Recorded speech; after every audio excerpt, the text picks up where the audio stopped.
Good afternoon. I would like to call the meeting of the Board of Adjustment for January the 3rd, 2013. Happy New Year and welcome to the Board of Adjustment. A couple of things I'd like to do for housekeeping is if you've got any electronic devices such as cell phones or pagers or something, please silence those or turn them off, please. And with that, I would entertain a motion for the approval of minutes for December the 6th, 2012. So moved. Second. Got a motion and a second. All those in favor? We're off for some reason or another. There. Okay. Let the record show minutes are approved. And the next item on the agenda is continuances and withdrawals. Do we have any? We have 3 today. Item number 2, case number 13651 is requesting a continuance to February 7th. Item number 10, case number 13598 is requesting a continuance to February 21st. And item number 11, case number 13653 through 56 is requesting a continuance to January 17th. Okay, with those continuances, I need a motion to continue those items. So moved. Can we do all of them at the same time? Okay. Second. Got a motion and a second to approve all the continuances. All those in favor? All the continuances are approved. Do we have anybody in the audience that would wish us to make a request to continue any other items on the agenda?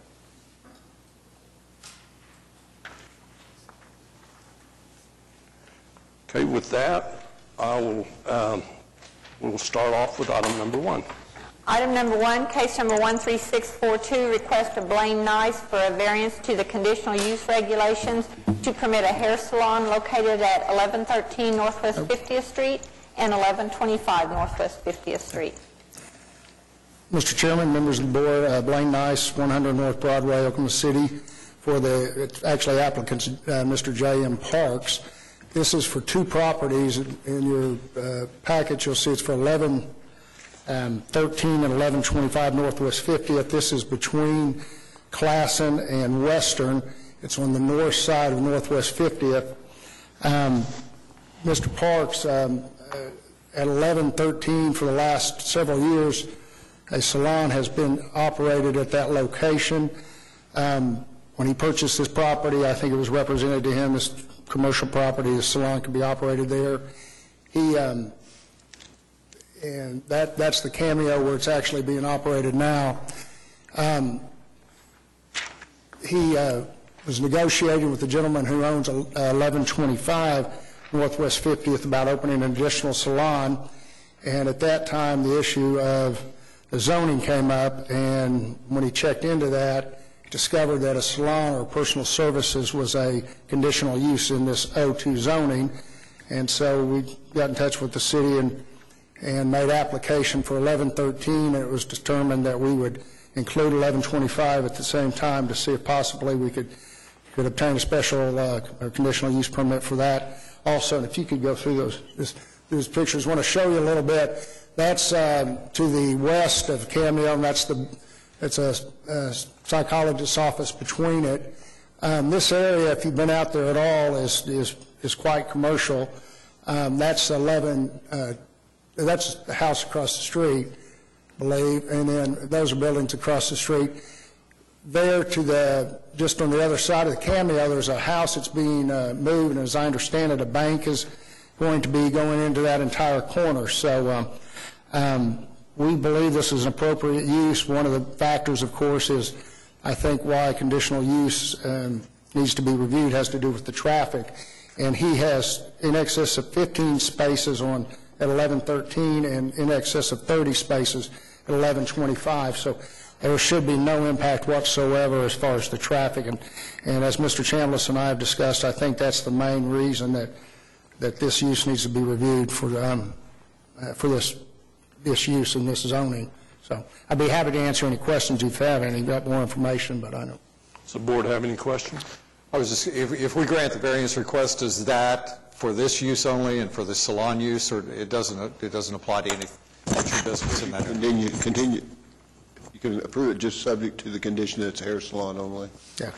And I've driven the area too, and it is commercial, and there's plenty of parking around and behind the building, and it appears to me there's no reason to deny the variance. But what we might do is just go ahead and make it conditional and tie it to the use of the hair salon. And I want to, and Mr. Chambliss, I've discussed this, it's a personal service which includes the salon and some incidental sales, which is allowed under that special use condition. I want to be sure that that's clear. My question is why didn't this go through the regular zoning processes before it came to the board? It could have, but a salon is permitted in O2. It's just there's certain conditions that you have to meet in O2 that this particular location couldn't meet. So it's more appropriate just to go to the board. Okay. Any further questions from the board? Do we have anybody in the audience that wishes to protest or add comments? Okay. Do I hear a motion? I move approval. Do you want to make it conditional on this use? Yeah. Okay. And I would second it. Okay, conditional on that use only. Okay. Yeah, yes. Do I hear a second? I second. Got a motion and a second. All those in favor? You're approved. Good. Thank you. Okay, item number 3. Item number 3, case number 13652, request of Love's Travel Stops and Country Stores for a variance to the maximum sign height located at 7401 South Choctaw Road. Good afternoon, David Box, 522 Colcord Drive, here on behalf of the applicant, and also with me is Frank Illy as a representative of Love's. The application before this board is for a variance to the height requirement for an accessory sign located at 7401 South Choctaw Road. Previously, to the east of Choctaw Road, there was a former Love's station that was taken out in a tornado in 2010. Since that time, they're now going to relocate across Choctaw, and they are now leasing this property, so they don't own it. And when we went to set out to look at what size sign we needed, Love's commissioned a sign study. And I think that's a significant point because I see a lot of applicants come before not only this board but the Planning Commission and want a sign that's higher than the code will allow. And the reason they want it is just because they want it. Well, here the difference is we have a sign study that Mr. Illy is going to walk the board through that shows what size sign is necessary excuse me, based on national safety standards for cars and trucks to see the sign, recognize the sign, make the appropriate decision while driving to exit. So when we look at this, we obviously have to look at the statutory conditions, and here we have a hardship, and the hardship is the sign height that the code would allow would create an unsafe driving condition. There is a current billboard on the site that would block view from the eastbound traffic. And as I said, they do not own the site, and so because they don't own the site, that billboard is pre-existing, and they have no right to remove that billboard or remove that impediment. So when we look at the westbound traffic, we don't have a billboard blocking it. We have the natural topography blocking it. So as I said, Mr. Illy will get up here and explain what the sign study did. They raised a crane and how they looked at different distances as you approach the sign and what that height was. The other condition we have to look at is there a detriment to the public? And I would submit to this board that certainly there's no detriment to the public by the sign at the height we request. In fact, we think it's a benefit because it will allow motorists to safely recognize the sign and, as I said, make the appropriate decision to exit if they so desire. And finally, whether or not what we are requesting is the minimum necessary to alleviate that hardship. And as you'll see through the sign study, the 102 feet that we're requesting is not an arbitrary number. That number is specific, and that is based on the sign study.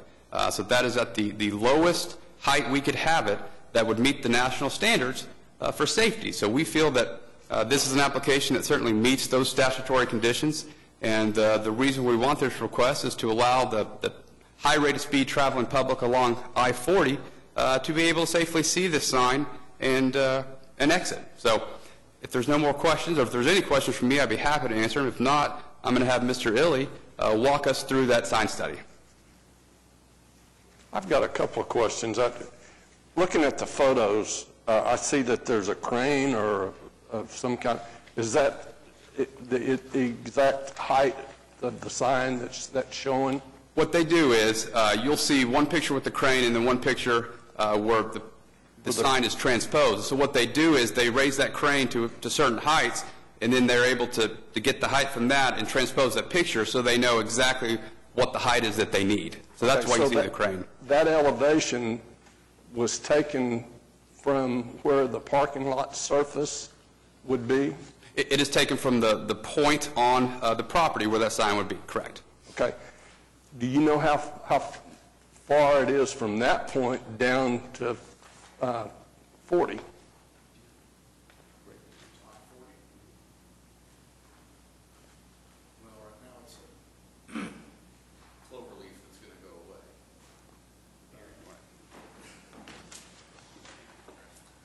Good afternoon. Frank Illy.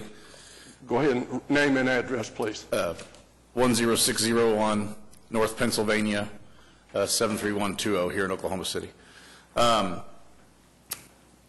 The point of the crane from the I-40 right-of-way was 120 feet. That distance is going to be shortened because the interchange is going to be redone in 2015, but that doesn't change our property line of the property that we're currently leasing, so the sign location won't change.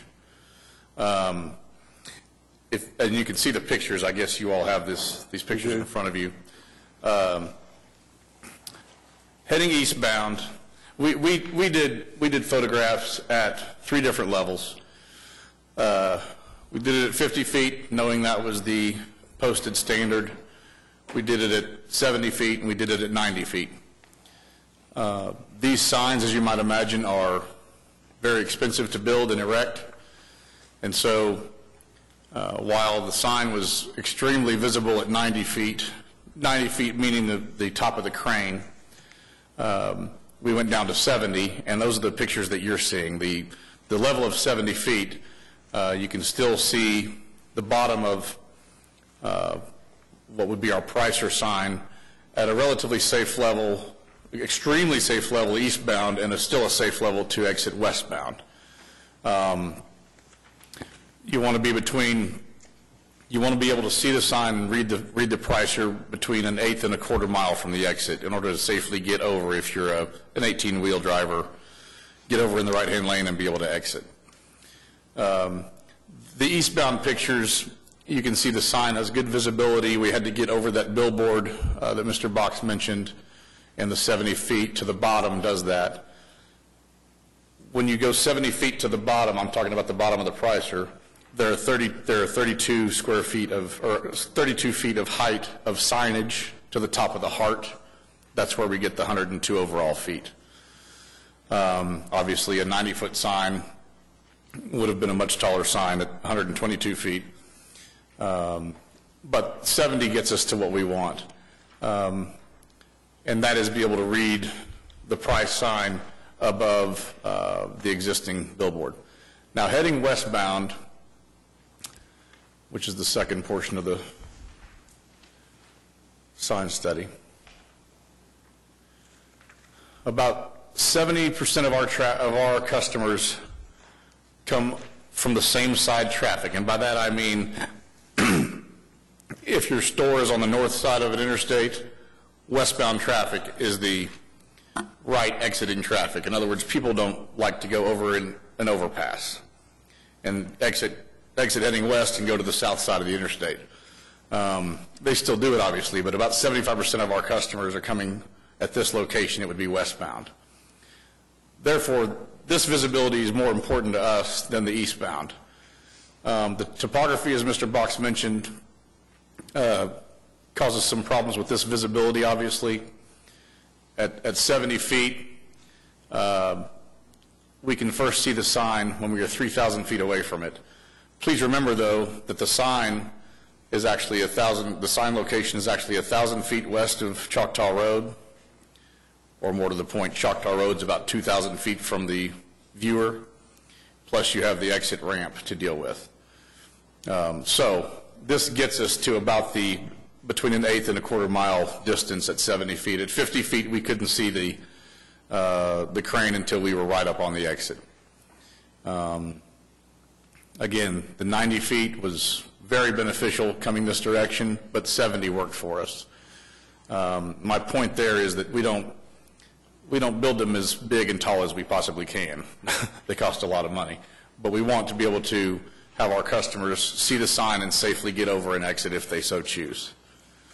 As far as the transposing of the sign, I prefer to look at the pictures of just the crane, but this does give you an idea. It's just I'm not sure about the square footage, and we're not here today to talk about the square footage. But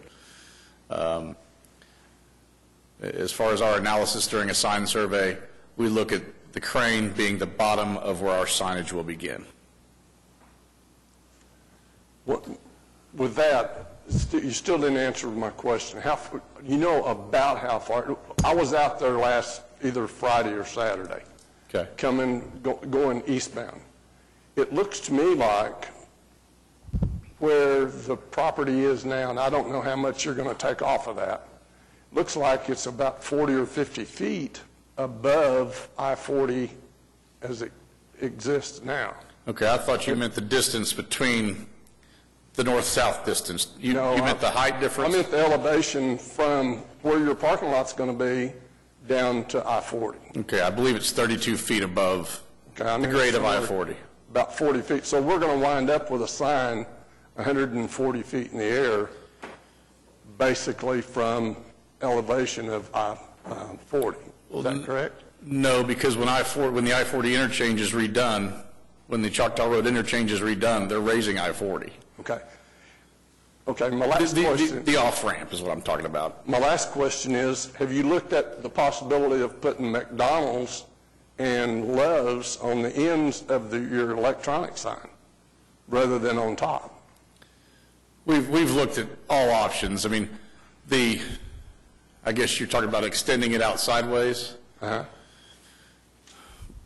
Well, with regard to wind shear and our requirements for how deep we need to dig the hole for these signs at these heights, and general aesthetics, we don't have any signs anywhere that extend the food or the Love's logos sideways out. Yeah, and that may interfere with our requirement as far as size, too. I'm not sure about that, but that was one thought anyway. That's all my questions. Does the board have any questions?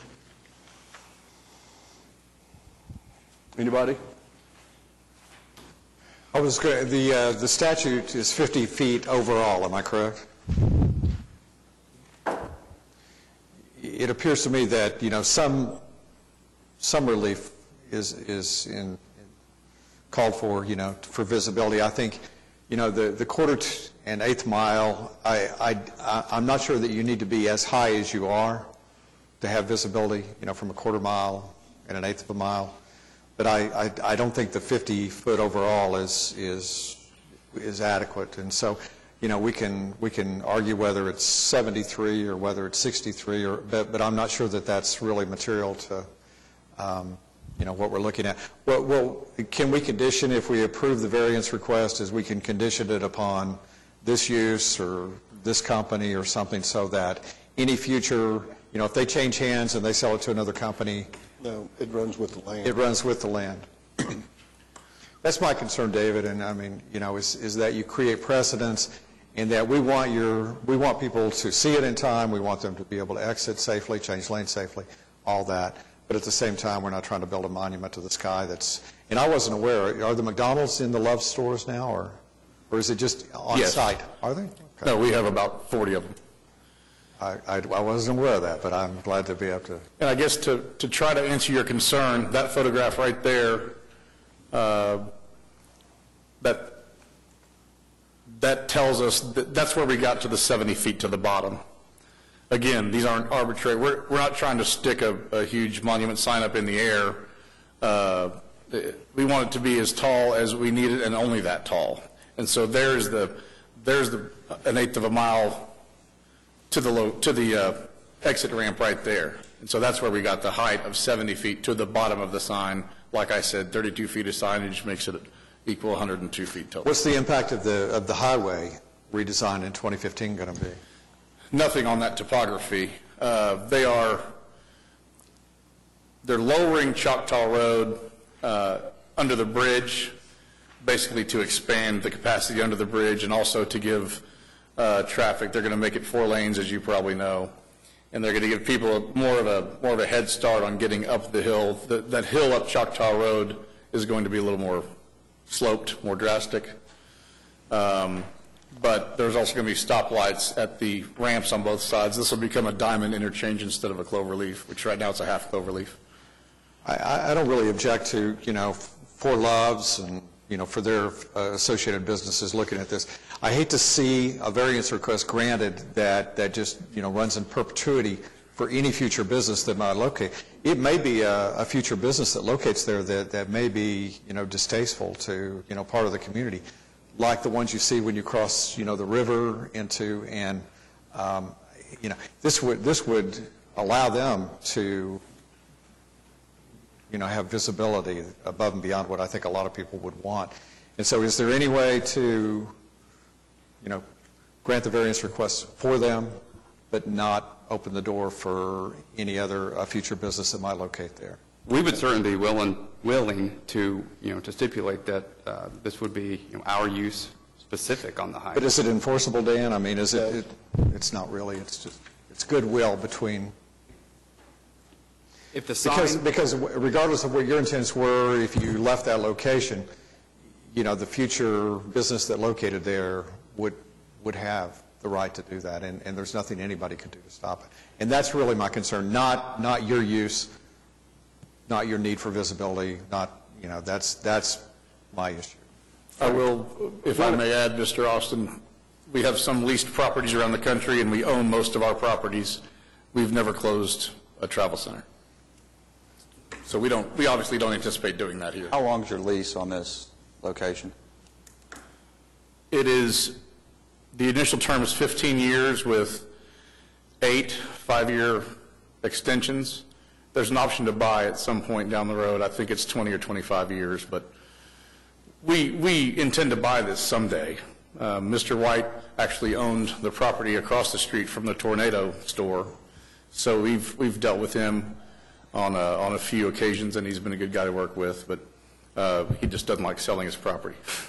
Frank, one other question. On the signs that the department, the highway department puts out, how far is the one to the west and how far is the one to the east from the exit there at Choctaw Road? I don't know specifically that, Mr. Allen, but typically those signs, the first one's 1.5 miles from the exit, and the second one's 3/4 mile. Okay. And those are effective, and we always try to get on those signs as well. Probably this is our only form of real advertising, except for billboards. So. Yeah. And they're not very. What's the size of those signs that are on those? Well, I know the square that we put up. About 3 foot by 3 foot, or not that big. Not that big. No, because I used to handle those for Loves. They're 18 inches by 24 inches. Okay. Have any other questions from the members of the board? Do we have anybody in the audience that wished to protest or add to the comments that have been made?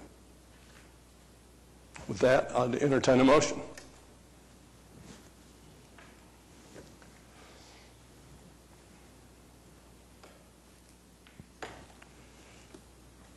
I'll kick it off. I'll move approval. And I will second it and just, make a reference to the reservations about future businesses. No reservations about your use or your intended use for the fact, and I hope you're in business for years and years to come. But again, my only concern is what might, occur down the road that can't be controlled. I agree, but I think that the option to buy kind of eases that concern. And I appreciate the, the expression of goodwill to, write it in as a covenant or whatever. Again, if it's not enforceable, I'm not sure if there's any reason to do that. You got a 40-year option on top of that, too. But you've got my seconds. So, okay, all those in favor of the motion?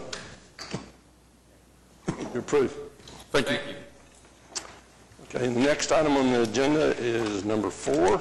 Item number 4, case number 13657, request of Tanner Consulting for a variance to the front and side yard setback requirement located at 2737 Northwest 140th Street. Members of the Commission, I'm Ricky Jones with Tanner Consulting, 5323 South Lewis Avenue in Tulsa, and I represent the owner and the developer of this apartment complex. It's a newly constructed apartment complex.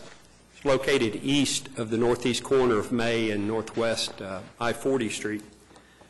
When we submitted the plans, got them all approved, and when the project was under construction, the building type changed slightly unbeknownst to us. And you have some pictures and you have a survey in your packet, and that picture shows it pretty well. A couple of the buildings had these little notches, these 6-inch notches added on the back side of the building. These were discovered after the structures were built. We went out and did the as-built survey. We showed there was with these notches, up to a 6-inch encroachment on a few of the buildings, and those show up on your plan. So the building type changed during the construction process. Had we known that the architect was going to add these architectural features on, we would have certainly scooted the building back. We had room to do that. We do have a unique shaped lot, which I think somewhat is a hardship. The irregular shape of the lot, it being a corner lot, you can see it's triangular and jagged back on the west side. We had to push all the buildings to the outside to get the density in order to fit.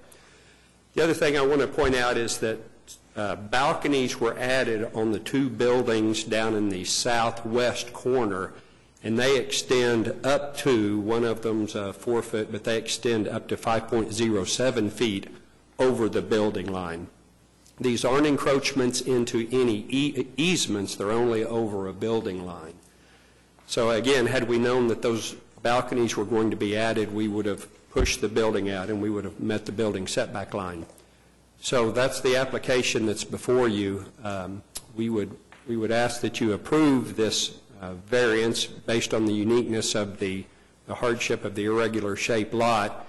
I would suggest that you approve it subject to the plan submitted. We're not trying to vary any other building setbacks except to clean up these encroachments that do occur on these few buildings. So with that, I'll try and answer any questions that the board might have. Board have any questions? Do we have anybody in the audience that wishes to speak in protest or make additional comments? Do I hear a motion? Move for approval. A motion? Second. A motion and a second. All those in favor? Approved, sir. Thank you. Thank you very much. Item number 5. Item number 5, case number 13658, request of Studio Architecture for a variance to the signage requirements located at 1730 West Reno Avenue. Good afternoon.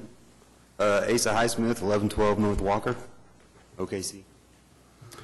The application is for a corporate sign for the WW Steel company down here on Reno. We initially tried to go through the permitting process, and were alerted that we needed to get a approval from the Riverfront Design Committee. We met with the Riverfront Design Committee on December 6th. We got their approval.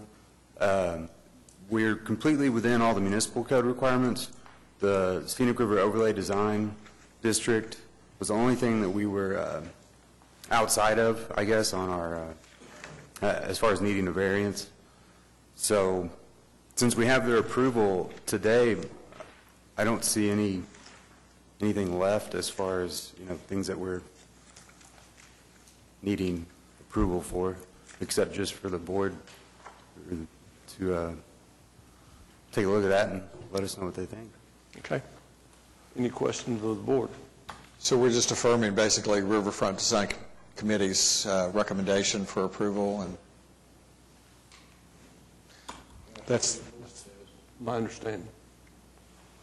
If it's in the river overlay, any variance has to go to them first for review and comment, and they make a non-binding recommendation to the board.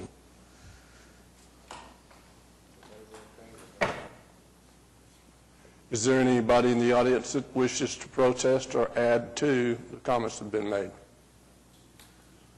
I would make a motion to approve. Motion to approve. Here a second. Second. Got a motion and a second to approve. All those in favor? You're approved, sir. Thank you. Thank you.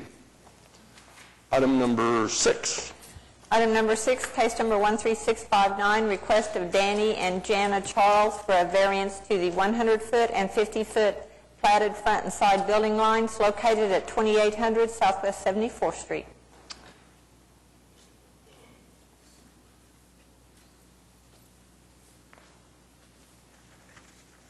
I'm Ernest Turnage, and I'm representing Danny and Sir, would you mind pulling the microphone down some? There you go. Name and address, please, for the record. Okay. I'm Ernest Turnage, and I'm representing Danny and Jana Charles. We are wanting to see about getting a variance from a 100-foot setback and a 50-foot setback to a 25-foot setback because we don't have enough room to build the buildings that we were needing to build on this property without having, and also on the west end of this property, there is a convenience store that has the 25-foot setback from 74th Street. And this is located at 2800 Southwest 74th. And we are trying to get a variance to where we would be able to build the 100-foot building, and we would still have about 20 foot on the back side to be able to come in from the back property line also. Okay. The board members have any questions? Do we have anybody in the audience that wishes to protest? You got to come to the mic, sir. You need to come to the mic. I need your name and address, please. 7400 South May, Jeffrey Searles. We have this convenience store right there, and we was just curious. We showed up because we got a notice. We want to know what kind of building they're going to build at this location. Okay. A concrete structure. Sir, you need to address the board. Oh, I've never been. If he just step back and maybe he can explain that to us. There will be it'll be a concrete block structure with a split face block on the front, and the buildings will be 100-foot deep, and I believe it's 200-foot wide total for the two buildings. And then in the very front will be some rental spaces between the two buildings, and these buildings will be used for, he does windshields in trucks and also UPS trucks. He does replaces windshields, and then there will be on one of the buildings there will be it's an antique car dealer that works on his antique cars in that particular building. So basically a mechanic Yes. Operation type thing? Yes. Okay. Does that answer your question, sir? Do you wish to make any further comment? No. Thank you. With that, I'd entertain a motion. Motion for approval. Here a second. Second. Got a motion and a second to approve. All those in favor? You're approved, sir. Thank you. Item number 7. Item number 7, case number 13660, request of Mark and Amber Davidson for a variance to the 5-acre minimum lot size and the 150-foot minimum lot width located at 15001 Gar Place.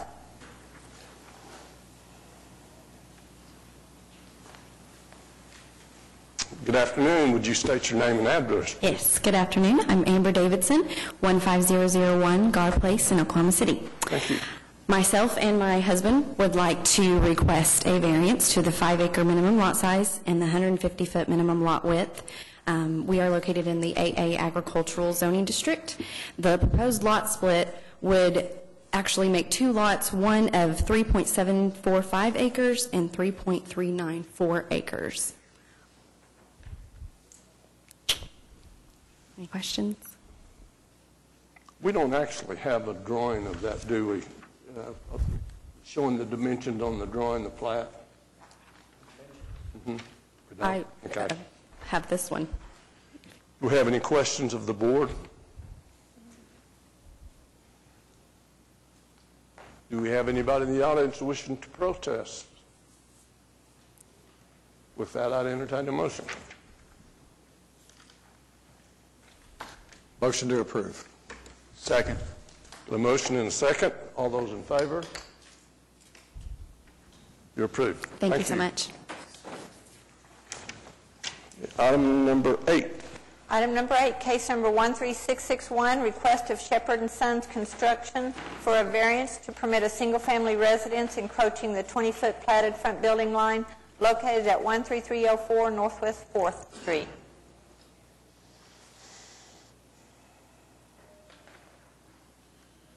Mr. Chairman, members of the board, my name is Jim Shepherd with Shepherd & Sons Construction.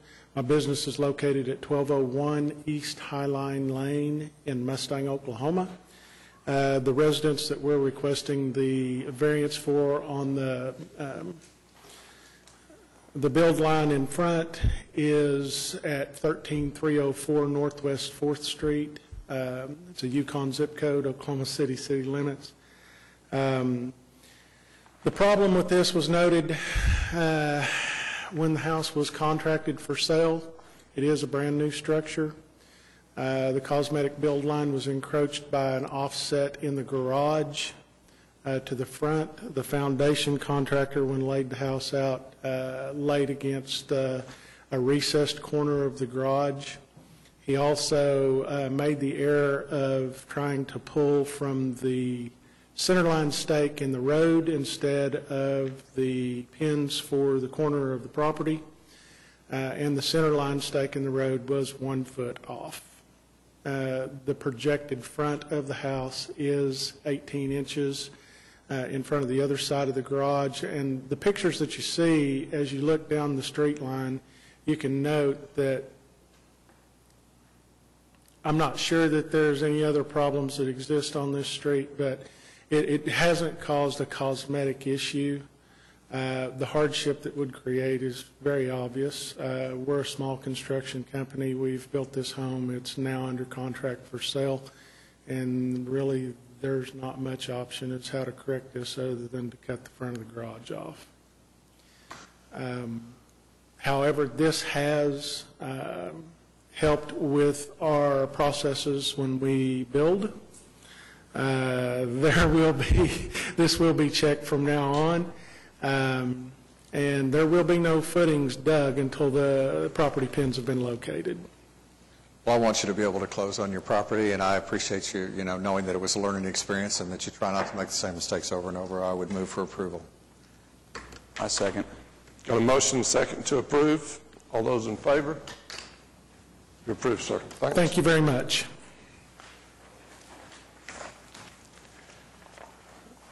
Item number 9, I'm sorry. Item number 9, case number 13662, request of Central Oklahoma Habitat for Humanity for a variance to the sidewalk requirement located at 5300 South County Line Road.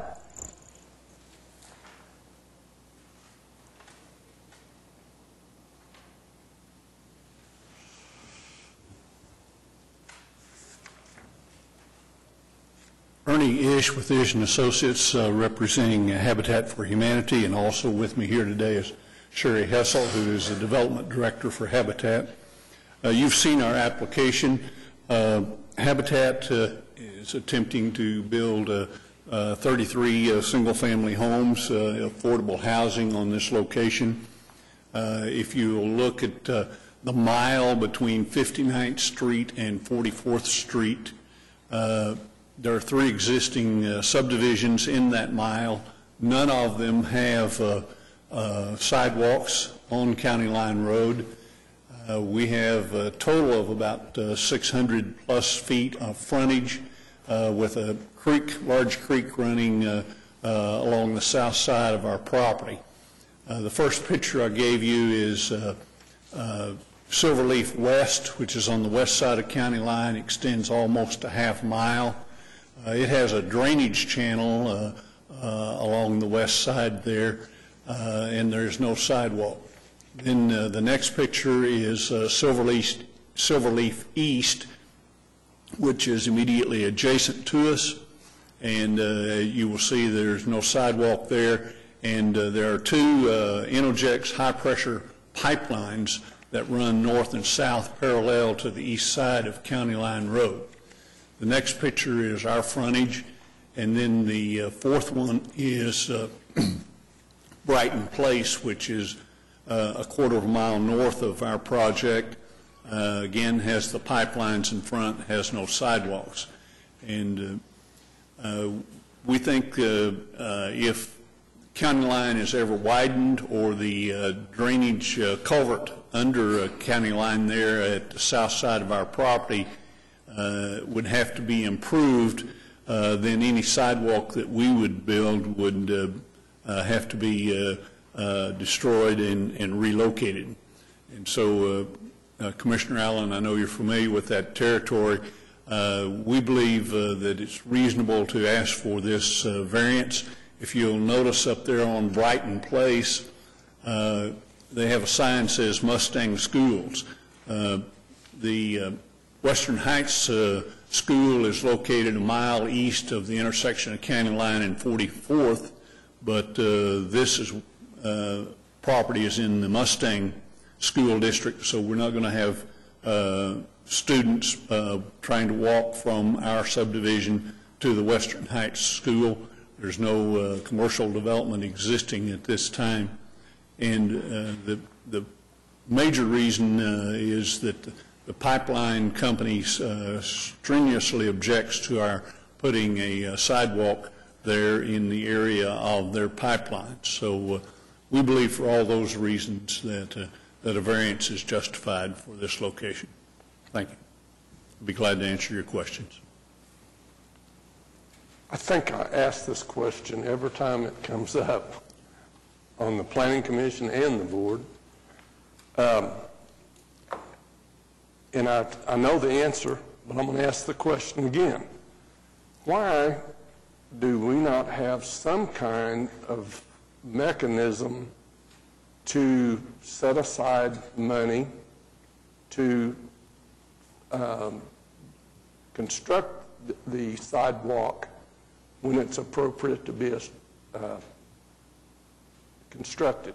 Or is there any kind of vehicle that we can do that with? Generally, Michelle, those are done when there's a widening of the arterial there, and it's included in the bond proposition, and it's funded through the GO bonds.